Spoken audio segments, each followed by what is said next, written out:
के जबर हो बेटिया किया देलो बेटिया राम जी।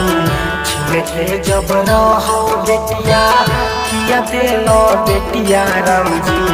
लागै छै अंगना सुन सान बार का बई मान लागै छै अंगना सुन सान।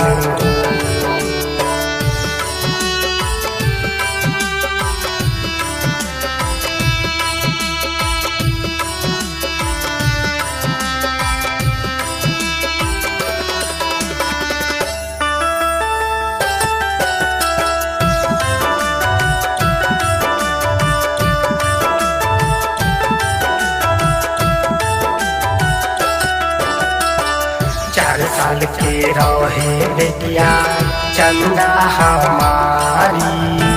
पापा के प्यारी बेटिया माँ के दुलारी।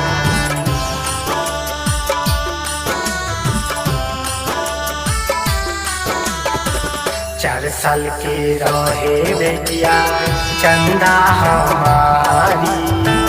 पापा के प्यारी बेटिया माँ की दुलारी। हंसते खेलते दुनिया जर दिलकिया राम जी हो। हंसते खेलते दुनिया जर दिलकिया राम जी हो।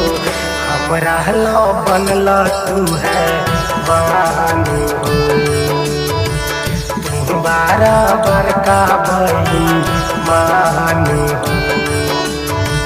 लागै छै अंगना सुन सान हो।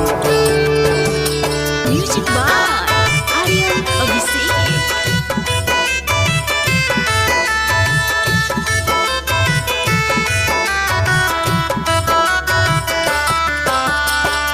गीतिया में लिख ले दर्द मुनि और राजा हो।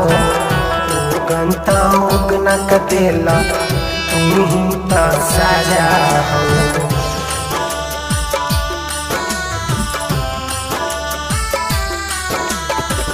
गीतिया में लिख ले दर्द मुनि और राजा हो। तू गंता उगना कतेला तू तो सजा हो। जब याद आवे बेटिया लड़वा सा भारे अखिया। जब याद आवे बेटिया लड़वा सा भारे अखिया। लागै छै दुनिया की वीरान हो।